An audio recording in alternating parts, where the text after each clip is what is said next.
afternoon, everyone, and welcome to Stock Market Today. It's Alyssa Corum, and I'm joined by Justin Nielsen. And on today's show, we're going to be taking a look at GSX as well as Atlassian and Nvidia. But before we do that, let's take a look at the major indexes.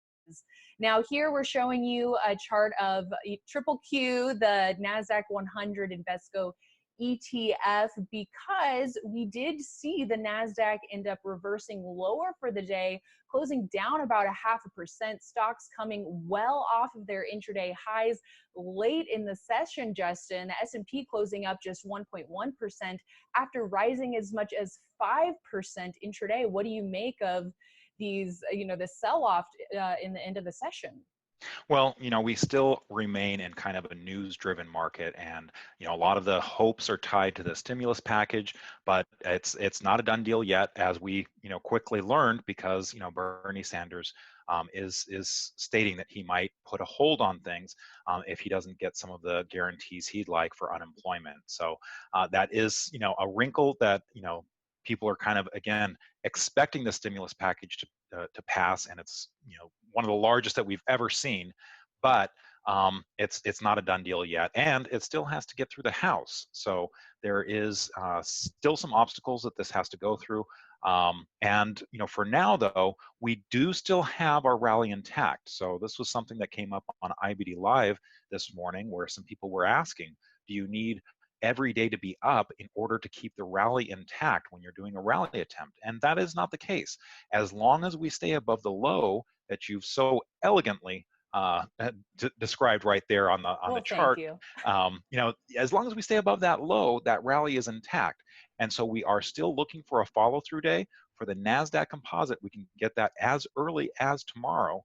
And so if we get a big move, a powerful move, with volume coming in heavier than the day before on any day after tomorrow, then we are looking at a potential follow through on the NASDAQ, but we still have to put some caution out there, because when you do have the vertical violation, like we saw back in February as we sliced through the 50-day moving average line, when you do see those, oftentimes that first follow-through day can be a little bit more failure prone. So that's why it's very important that you don't go all in on the follow-through day. What you're going to be doing is you're going to be putting a little bit of money to work once you see that signal. And if those decisions are correct, you'll be making money on them. And that's your cue that you can put more money out there. Yeah, very well said, Justin. We will be monitoring very closely tomorrow for that potential follow-through day and potential stocks to take a look at when that does happen. And among those, GSX out of China has definitely been on our radar, closing the day up about 6.3%. It was one of the few leading stocks that was able to hold its gains through the end of the session. Not the same case for some of the other ones that we're going to be taking a look at today, but this has continued to be one of the strongest names out there that we've been looking at. Yeah, and just the fact that it held above its 50-day moving average line puts it in a rare category among stocks. This stock is only 9% off of its high. Now, keep in mind that S&P 500 is, gotten over 25% off of its high. So this is something that is definitely in a very different position from a lot of the other stocks out there. And when I say in a different position, it's really a position of strength.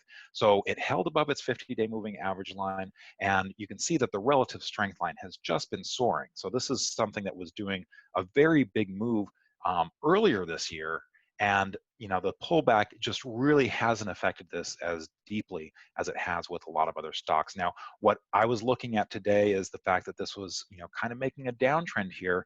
We actually put it on Swing Trader as it was getting above that 42 level, kind of crossing above that downtrend. Right now, it's kind of hovering right there. We'd like to see some more power in this tomorrow if we're going to keep it on. Yeah, that's a really good point, because this sell-off was just so sharp. It didn't really give a lot of stocks a lot of time to set up in proper chart patterns. So do you think that these downward sloping trend lines are what, and even bounces off of the 50-day moving average are what we're going to be looking at more for when we do see the follow-through day? We might have to be looking at some alternative entry points on some of these stocks, but even finding stocks bouncing off the 50-day moving average line is not an easy task right now. So right now, what we're seeing is a lot more of these stocks that maybe got support at their 40-week moving average line, which corresponds to the 200-day moving average line. That's what we're seeing a lot of. And a lot of those stocks are now coming up to their 50-day moving average lines. And the question here is, can they get above those lines? You were looking at Amazon the day before. Team is one, Atlassian, that looked like it was trying to do that today, but we had that sell-off at the end of the market because of that news on Bernie Sanders holding up the potential stimulus package, and this came down pretty considerably off of its highs and right back below its 50-day moving average line. This is something where Team, Atlassian has had a long base. It really was, in this move that we had at the beginning of the year, really since October to February, our top in February, that really kind of just allowed it to recover back to its highs. So that was really just part of that whole base. So Team is in a very different position than a lot of these stocks that were moving into new high ground with the market. This one, had just barely gotten there, and now it did get kind of support at the bottom of its base. It didn't undercut the bottom of its base from before, and it's now kind of reaching that critical juncture of the 50-day moving average lines. And Nvidia also getting turned away at its own Right. 50-day, reversing lower today. Yeah, and it's a similar situation in that the 50-day moving average line is setting up some potential resistance here. The difference is Nvidia, of course, had a very big move into new high ground, but you can notice that here again, Nvidia did get support at its 200-day moving average line, and that also kind of corresponded to the 200-day level. Or the 200 price level, a little bit under that, and that's really where the prior base was too. So it did get support at that prior base. The bad news is it had a lot of move up on the upside that it was just losing. And so whenever you have a big gain like that and you round trip it, that's not a good sign. So this would have been a tough one to hold, but it's definitely because of that relative strength line. And there's a lot of strength in the chips. AMD was one that you and Ed covered yesterday. It's definitely worth taking a look at these two stocks. Yeah, definitely worth taking a look at. And like you said, nice to see some support at those technical levels, the moving averages, as well as the psychological round numbers. We do like Right. seeing that. So one for the watch list. But again, we are waiting for the follow through day. So tomorrow's going to be a very key day and a very key day to tune into IBD Live. That is our daily live stream starting 10 minutes before the opening bell and running through the first hour plus of trading. Now, Justin, I mean, we have just been in the middle of an immensely volatile market. Yeah. And as we've seen in several recent sessions, big changes in the last little bit of trading. So not only is it key to be taking a really close look at the action in that first hour, but at the end of the day too. Yeah, and so that's what we're really kind of doing. We're kind of bookending your day, if you will, with IBD Live. And there's a lot of people that are new to our whole system of investing, and they're getting a lot of great instruction. It can be a pretty steep learning curve, and so we're really trying to help those folks out, understanding our system, understanding that we're waiting, kind of having that patience, sitting on our hands. A lot of people that were with us before are very grateful that we kind of help them navigate this whole volatile time, and not panic with their selling, and kind of get out properly. So we that's what we're offering in the morning, and then we kind of give you your wrap up today, at the close every day, so you kind of have a good sense of what's happened. And then of course we have the big picture that does a much more in-depth look at the entire day's action and puts it in perspective of what to expect for the coming days.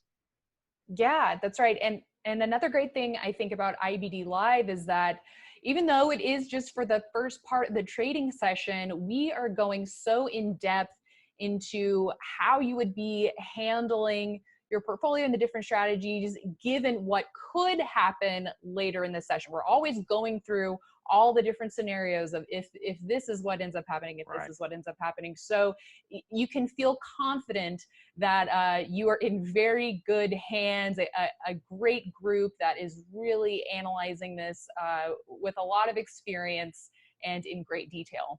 And especially with a lot of those beginners, again, they have some questions. And you and I were on Q&A today, and so together we were tackling a lot of those questions, so that people kind of understand a little bit of what they should be looking for, and we try and hit as many of those questions live as we can. But of course, there's a lot.